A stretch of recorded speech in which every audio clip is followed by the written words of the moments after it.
오늘 본문에 있는 말씀을 통해서 우리에게 권한은 당연하다. 다 같이 우리에게 권한은 당연하다.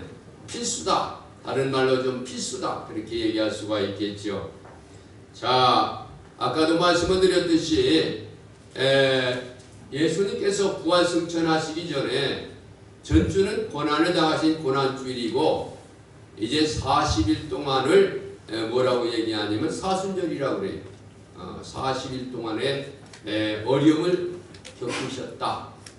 고난을 당하셨다. 그래서 사순절이라 지금 사순절 넷째 주일을 지내고 있습니다. 다음 주일에는 이제 사순절 다섯째 주일이고 그 다음 주일에는 고난주일이고 그리고 그 다음 주일에는 부활주일이 됩니다. 그래서 오늘 성도에게 고난은 당연하다 라는 말씀으로 고난에 대해서 말씀을 드리도록 합니다.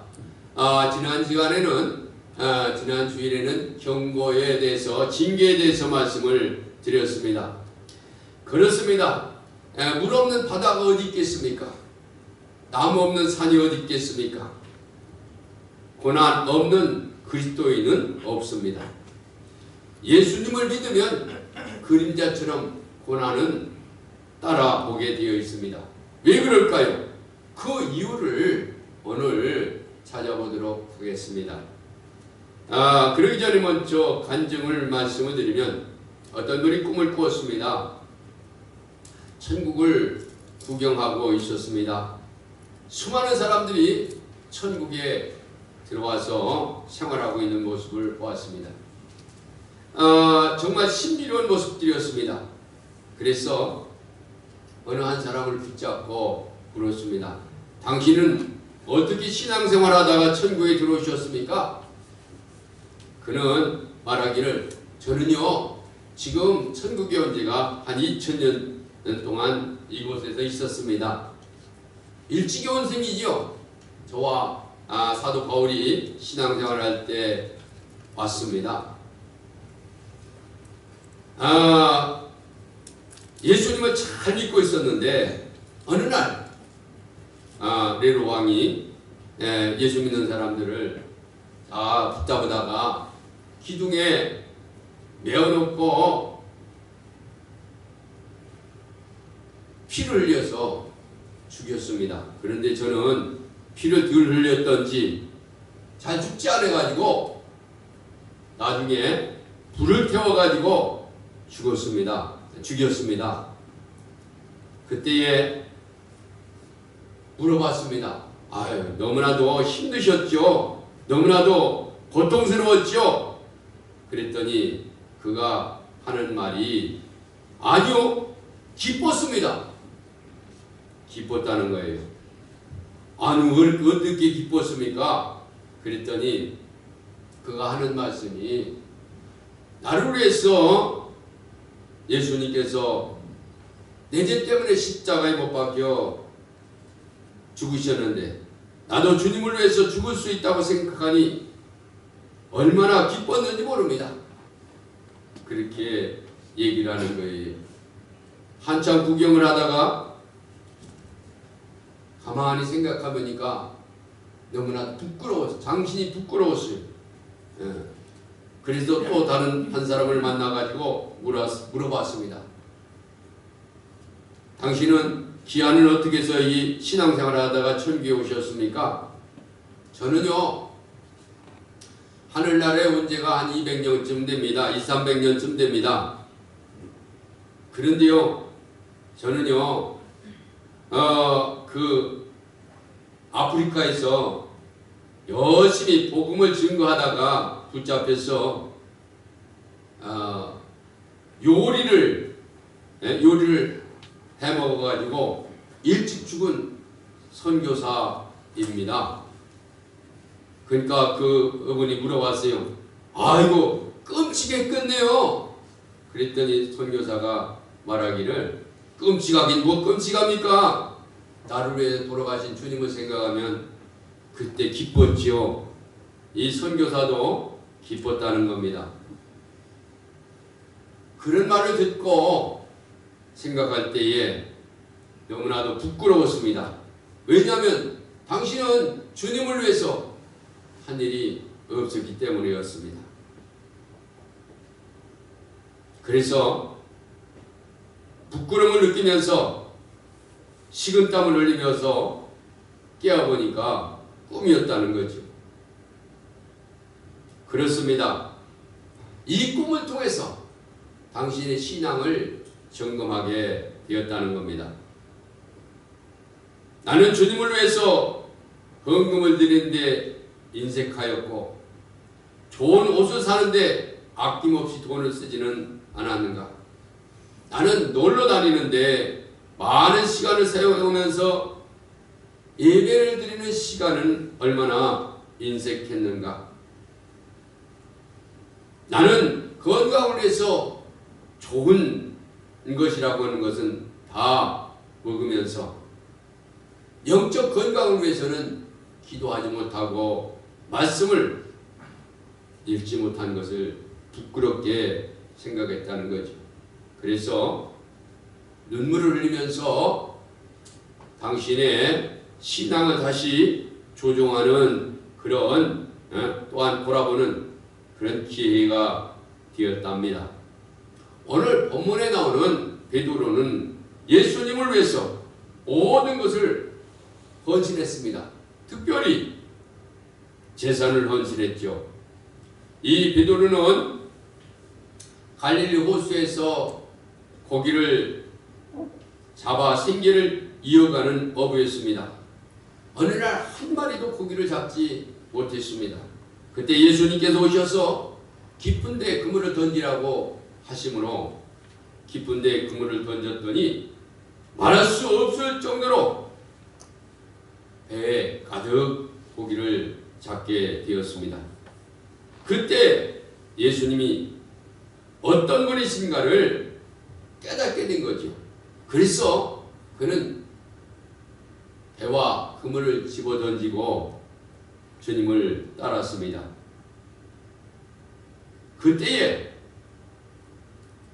가정에게, 친구들에게, 자녀들에게 작별을 인사하고 간 것도 아니고 또 배와 그물 버려뒀으니 갖다 팔으라고도 하지 않았고 또 친구들은 어떻게 살 것인가 염려도 하지 않았다는 거죠. 다 버려두고 주님을 따랐다 그 말입니다. 그렇습니다. 가족관계보다는 예수님을 우선시했다 그 말입니다. 가장 중요하죠. 우리는 가족을 얼마나 중요시 여깁니까? 그러나 예수님이 더 중요했다는 거죠. 이렇게 베드로는 배와 그물 다 버리는 재산의 헌신, 또 가족을 물어보지도 않고 주님을 따르는 가족의 헌신, 그런 그가 예수님에게 이렇게 물었습니다. 보소서, 오늘 본문의 말씀 31절에 보소서 우리가 모든 것을 버리고 주님을 쫓았나이다. 모든 것을 버렸다는 말은 진실입니다. 여러분들은 모든 것을 버리고 라고 고백할 수가 있겠습니까? 나와 및 복음을 위하여 집이나 형제나 자매나 어미나 아비 자식이나 전토를 벌인 자는 금세에 있어 집과 형제와 자매와 모친과 자식과 전토를 100배나 받되 핍박을 겸하여 받고 다같이 핍박을 겸하여 받고 내세 영생을 받지 못할 자가 없느니라. 할렐루야. 그렇습니다. 헌신하는 사람에게는 금세라는 건 현시대 네? 살아있을 때 100배를 받는다고 했습니다. 반드시 하나님은 금세에 보상하시는 전능하신 살아계신 하나님이신 줄 믿습니다. 할렐루야. 그리고 내세에 영생을 주신다고 했습니다. 그런데 아까도 말씀을 드렸듯이 핍박을 겸하여 받습니다. 100배의 보상을 받지만은, 그리고 내세에 앞으로 영생을 선물을 받지만은 지금 현재의 핍박을 겸하여 받는다는 거죠. 핍박은 뭡니까? 고난이죠. 그렇습니다. 예수님을 믿으면 핍박을, 고난을 받는 것이 필연적이다, 그런 얘기입니다. 여러분, 대학교에 가면 필수 과목과 선택 과목이 있습니다. 선택은 해도 되고 안 해도 되고 하는 과목이죠. 그러나 필수 과목은 그냥 드려야 되는 거예요. 내가 싫어도 내가 좋아도 드려야 되는 과목. 그래요. 우리 그리스도인들은 고난은 당연한 것이라는 거죠. 근데 예수 믿으면 고난을 안 당하는 줄 알라는 거죠. 이건 잘못된 생각이라는 거죠. 자, 그러면 어떤 고난을 당합니까? 세 가지 고난이 있는데 오늘 그 세 가지 고난에 대해서 말씀을 드립니다. 첫째로 의롭게 살려고 당하는 핍박 고난. 다 같이 의롭게 살려고 당하는 핍박 고난. 예, 그래요. 기름은 못 따라오시죠. 의롭게 바르게 살려고 하다가 당하는 핍박 고난이 있다, 그런 얘기입니다. 그렇습니다. 예수 믿는다는 것은 바르게 산다는 것이고 또한 영적으로 산다는 겁니다. 이 바르게 살려고 하다 보니까, 영적으로 살려고 하다 보니까 사단이 그냥 내버려두지 않습니다. 그렇습니다. 영적으로 살고 바르게 살려고 보니까 악한 마귀가 그냥 내버려두지를 않는다는 거죠. 그래서 사탄에 공격하기 때문에 예수님을 잘 믿으려면 고난이 따르게 된다, 그런 얘기입니다. 그래서 예수님께서 이를 알고 미리 말씀하셨어요. 뭐라고? 의를 위하여 핍박을 받는 자는 복이 있나니 천국이 그들의 것임이니라. 나로 말미암아 너희가 욕하고 박해하고 거짓으로 너희를 거스려 모든 악한 말을 할 때 너희에게 복이 있나니 기뻐하고 즐거워하라. 하늘에 너희 상이 큼이라. 너희 전에 있던 선진들도 이같이 핍박을 받았느니라. 할렐루야. 그렇습니다. 모든 악한 말을 할 때에 복이 있다. 기뻐하고 즐거워하라. 하늘에서 너희 상이 크다. 너희 전에 있던 믿음의 선진들도 이같이 핍박을, 박해를 받았다는 거죠. 베드로는 자기 경험을 이렇게 말하고 있습니다. 베드로후서 5장 9절에 보면 이렇게 말합니다. 너희는 믿음을 굳건히 하여 그를 대적하라. 이는 세상에 있는 너희 형제들도 동일한 고난을 당한 줄 압니다. 모든 은혜의 하나님 곧 그리스도 안에서 너희를 부르사 자기를 영원한 영광에 들어가게 하시니가 잠깐 고난당한 너희를 친히 온전하게 하시며 굳건하게 하시며 강하게 하시며 털을 견고하게 하시느니라. 할렐루야. 여기서 소망을 주는 말이 숨어 있습니다. 예수님을 믿으면 고난을 당하지만 잠깐, 다 같이 잠깐 당한다는 거예요. 잠깐 고난을 받을 것이라고 했습니다. 오랫동안 권받지 않는다, 그런 얘기입니다. 그래서 소망이 있다는 거죠. 여러분, 믿음 생활 잘 하려는 이들은 고난받는 모습을 가장 잘 알려주고 있는 것이 믿음장입니다. 믿음장 11절에 보면 이곳에 신앙생활을 잘하면서 고난을 당해야 하는 모습을 잘 알려주고 있는데, 그들은 믿음으로 나라들을 이기기도 하고 의를 행하면서 약속을 받기도 하고 사자들의 입을 막기도 하며 불의의 세력을 멸하기도 하며 칼날로 피하기도 하며 언약 가운데 강하게 기도하며 전쟁에 용감하게 되어 이방 사람들의 진을 물리치기도 하고, 어떤 이는 더 좋은 부활을 얻고자 심한 고문을 받되 수차례 풀려나기를 원하지 아니하였고, 또 어떤 이들은 조롱과 채찍뿐만 아니라 결박과 옥에 갇히는 그런 시련도 받았습니다. 또 어떤 이들은 칼로 키고, 칼로 죽임을 당하고, 톱으로 키고, 양과 염소의 가죽을 입고 유리하며 궁핍과 환난과 학대를 받으며, 이런 사람들은 세상을 감당하느니라고 얘기했습니다. 또 어떤 분들은 광야에서 토굴에서 동굴 속에서 유리했다고 했습니다. 히브리서 11장에 보면 믿음의 선진들이 이런 고난을 당했다고 고백하고 있습니다. 그렇습니다. 이같이 예수님을 잘 믿으면 고난이 오게 되어 있습니다. 바르게 살려고 하니까 사단이 그냥 두지 않는다고 말입니다.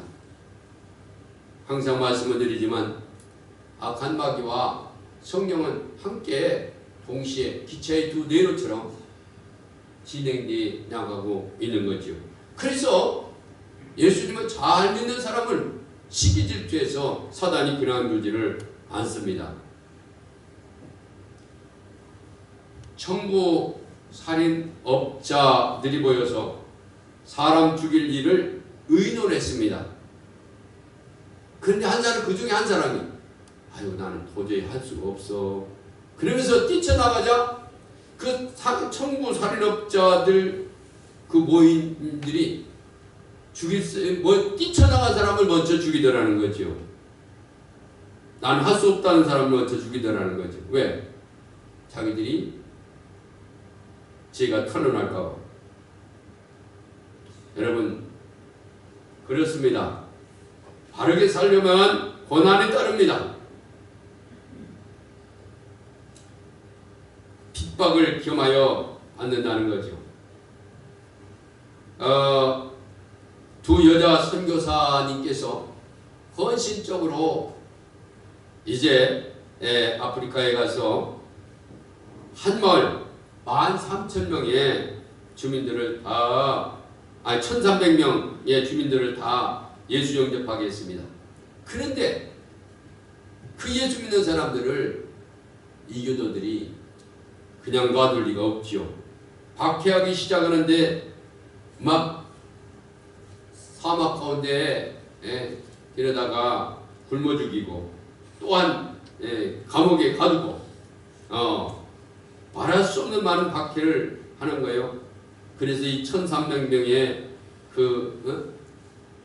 예수 믿는 사람들이 다 수단, 옆에 있는 수단으로 도망갔습니다. 그래서 이제 할머니 된 두 여선교사가 그곳에 찾아가가지고 그들을 위로하고 소망을 주면서 찬송을 불렀다는 거예요. 무슨 찬송? 앞으로 그리고 아까 부른 예수 사랑하심은 성경에서 배웠네. 날 사랑하심, 날 사랑하심, 날 사랑하심. 할렐루야. 그래서 찬송을 통해서 위로를 하며 그들에게 소망을 불어넣어 주었다는 거죠. 그렇습니다. 그리스도인들에게는 고난이 따르게 되어 있습니다. 왜냐하면 그리스도인들은 바르게 살기 때문에 그렇습니다.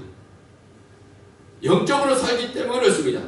그러므로 사단이 항상 우리 믿는 사람들을 몰아넣고 힘들게 하고 고통을 주는 것이요. 그렇습니다. 그래서 의롭게 살려는 사람들에게 당하는 핍박 고난이 있습니다. 두 번째로 죄를 하나님의 자식으로서 죄를 지음으로 당하는 징계 고난입니다. 다 같이 징계 고난. 그렇습니다. 지난 주일에 징계에 대해서 말씀을 드렸습니다만은 하나님 믿는 사람으로서 죄를 지으면 징계 고난이 따릅니다. 세상에 의인은 없나니 하나도 없다고 했습니다. 죄를 짓지 않고 살 사람이 없죠. 누구나 죄를 짓게 됩니다. 그래서 우리 믿는 사람들이 그런 착각에 빠질 때가 있습니다. 죄는 두 가지가 있다고 그랬습니다. 하나는 원죄고 하나는 자범죄라고 했습니다. 이 원죄는 뭐냐면 믿지 않아서 지옥 가는 겁니다. 그게 원죄입니다. 하나님을 믿지 않음으로 말미암아, 예수 그리스도를 믿지 않음으로 말미암아, 성령을 믿지 않음으로 말미암아 지옥에 가는 거죠. 그러나 우리가 믿는 우리에게도 자범죄를 지키게 되는 거죠. 이 자범죄는 뭡니까? 예수님을 믿으면서도 짓는 죄를 자범죄라고 그래요. 그래서 우리가 생각날 때마다 하나님 앞에 예수의 이름으로 죄 용서함을 구하는 겁니다. 오늘도 손을 씻고 들어오시듯이 생각날 때마다 손을 씻는 거예요. 회개한 사람은, 믿는 사람은 자꾸 죄를 씻습니다. 그러나 믿지 않는 사람은 죄를 씻지 않아요. 내가 무슨 죄가 있느냐고 그러고 뉘우치긴 할 수 있겠죠. 그래서 오격한 사람에게는 믿음 있는 사람은 자꾸 죄를 생각해서 씻습니다. 이것을 자범죄라고 하고, 원죄적인 것은 믿지 않는 것 때문에 지옥에 가는 거죠. 그래서 믿게 하는 거죠. 그래서 우리 믿음의 사람들은 이렇게 죄를 하나님 앞에 회개하는 거죠. 죄를 지을 때 하나님의 사랑하는 자녀를 죄 지은 그대로 버려두지 아니하시고 반드시 징계하십니다. 그러기 고난을 당하게 되는 거죠. 주님께서 그 사랑하는 자를 징계하시고 그에 받으시는 아들들마다 채찍질 하시느니라고 히브리서 12장 6절에 말씀하고 있습니다. 그래서 징계가 없으면 사생자라고 그랬습니다. 너희가 참음은 징계를 받기 위함이라. 하나님이 아들들과 같이 너희를 대우하시나니 어찌 아비가 징계하지 않은 아들이 있으리요. 징계는 다 받는 것이거늘 너에게 없으면 사생자요 참 아들이 아니니라.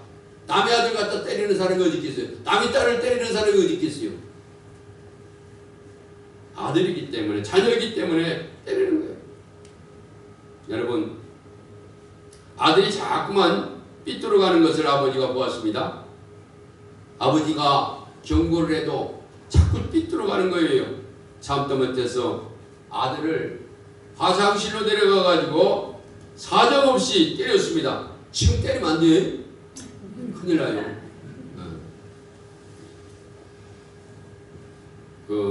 그리고 습관이 됩니다.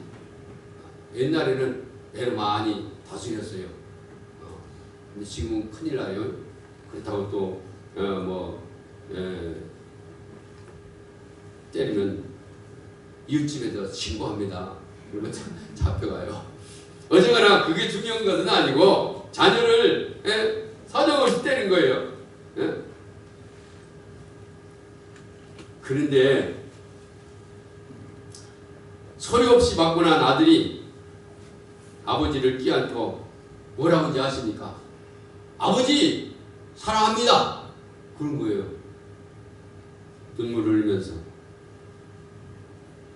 그런데 말입니다. 왜 그랬을까? 잘못했어요. 용서해 주세요. 그런 얘기를 하지 아니하고 아버지 사랑합니다. 다시 또 안 그럴게요. 그런 얘기를 안 하고 왜 아버지 사랑합니다 그랬을까? 그래서 아버지가 아들한테 물어봤어. 너 매를 맞으면서도 어떻게 잘못했어요. 용서해 주 그러지 않냐고 왜 아버지 사랑합니다 그러냐 물어봤어. 그러니까 아들이 그러는 거죠. 아버지 저를 때릴 때 아버지가 울고 있는 모습을 내가 보았습니다. 그래요. 하나님도 마찬가지입니다. 우리에게 징계를 줄 때에 울고 계시는 거예요. 얼마나 아프면, 얼마나 고통스러우면 이것이 하나님의 심정입니다. 우리가 잘못할 때 징계하시되 더 아파하시는 그런 심정이죠. 그렇습니다. 우리는 하나님의 자녀로서 죄를 지음으로 당하는 고난, 이것을 징계고난이라고 해요. 그렇습니다.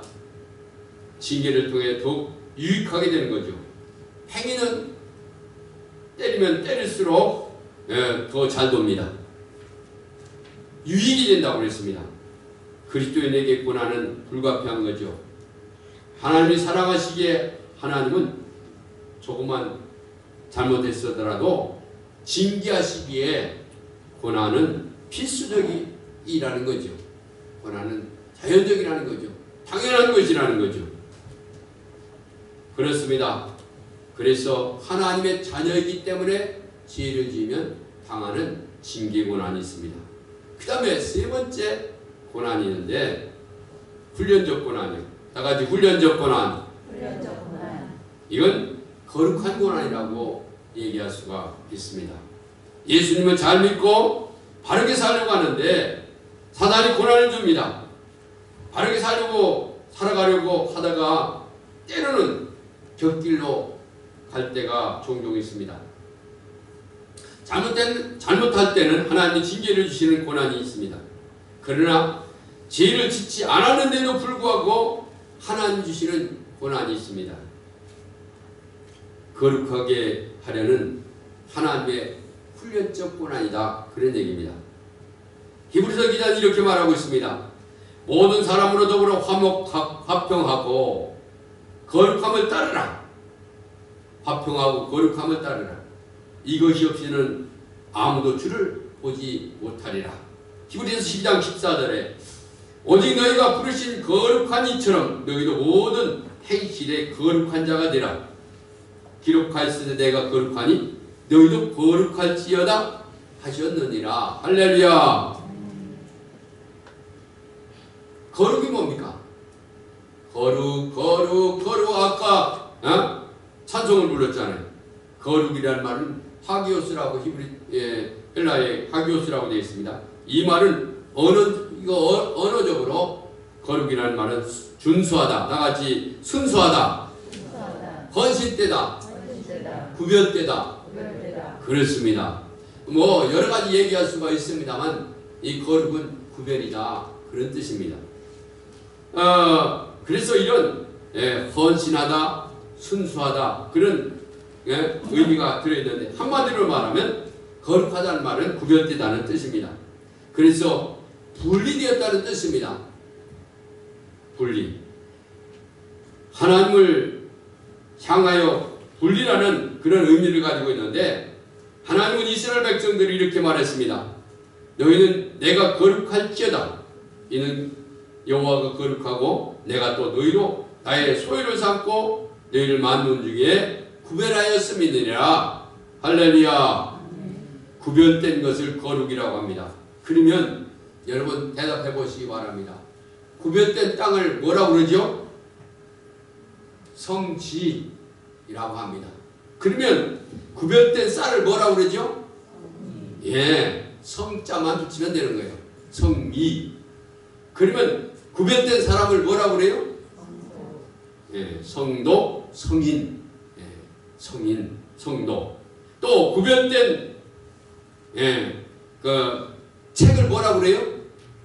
구별된 책. 성서, 성경. 또 구별된 가구를 뭐라고 그래요? 성굴, 성구. 그래요. 그럼 구별된 돈은 뭐라고 그래요?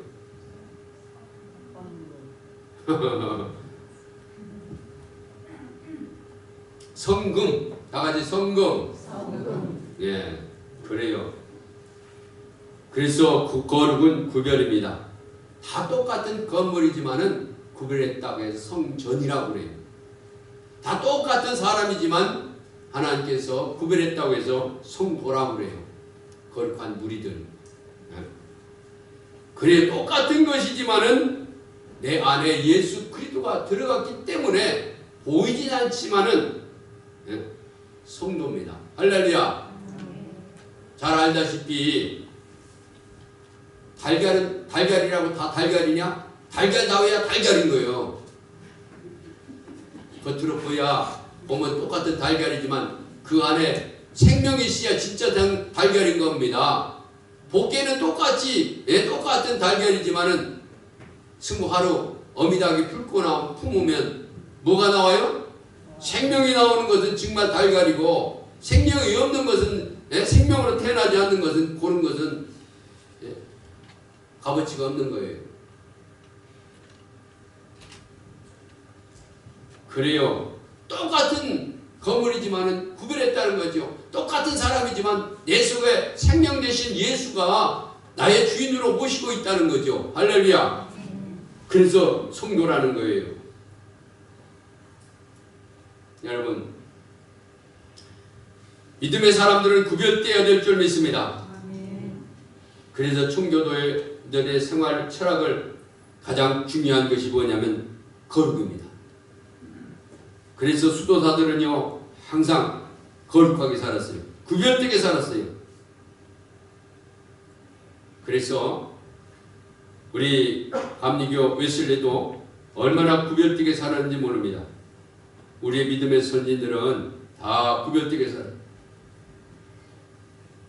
또 19세기에서 20세기 지나면서 거룩한 성결 운동을 일으킨 영계 거성들이 많이 있는데, 종교개혁의 전형적인 거성인 테레사, 또 이그나티우스, 많은 이들이 거룩하게 구별되게 살았죠. 또 6.25 직후에는 미국의 선교사들이 이 한센병 수용소에서 일하고 있었습니다.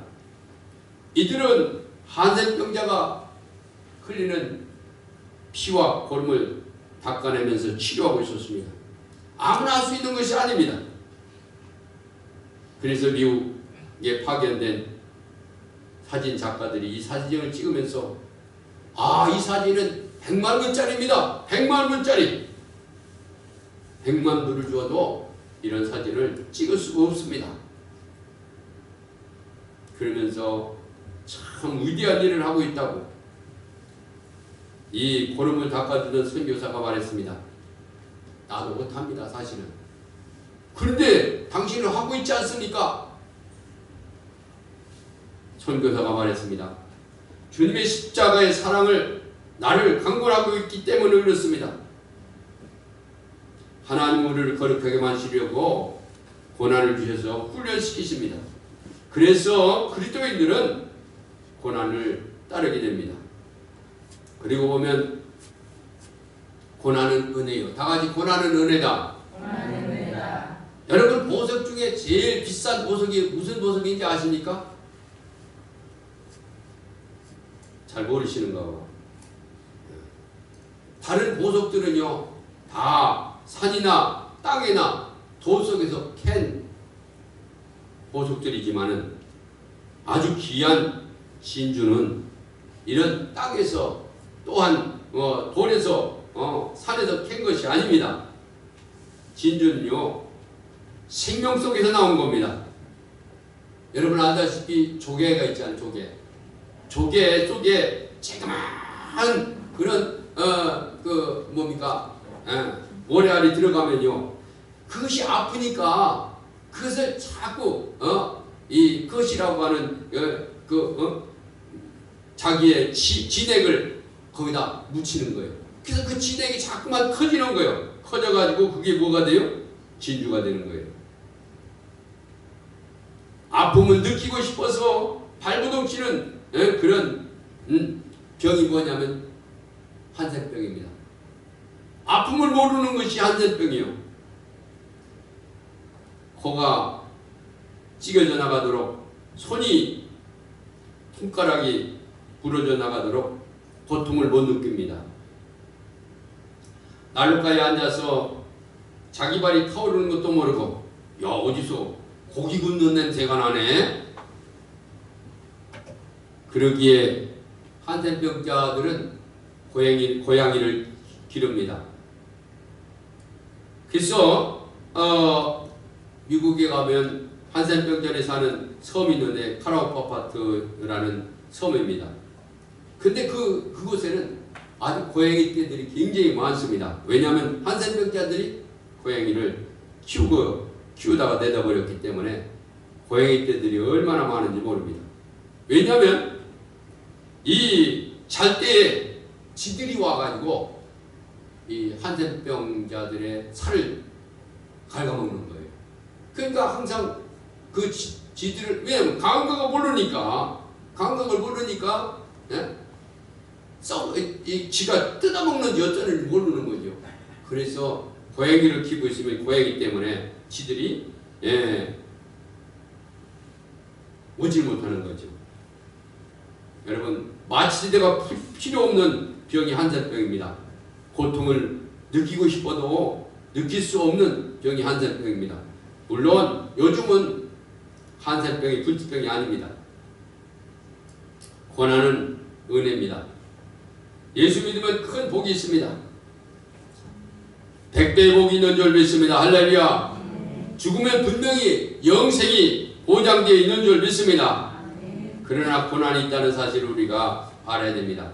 그래서 바울은 은사를 강하게 받았습니다. 그런데 뭐 자기가 가지고 있는 손수건만 대어도 병이 나는 그런 은사를 가지고 있었습니다.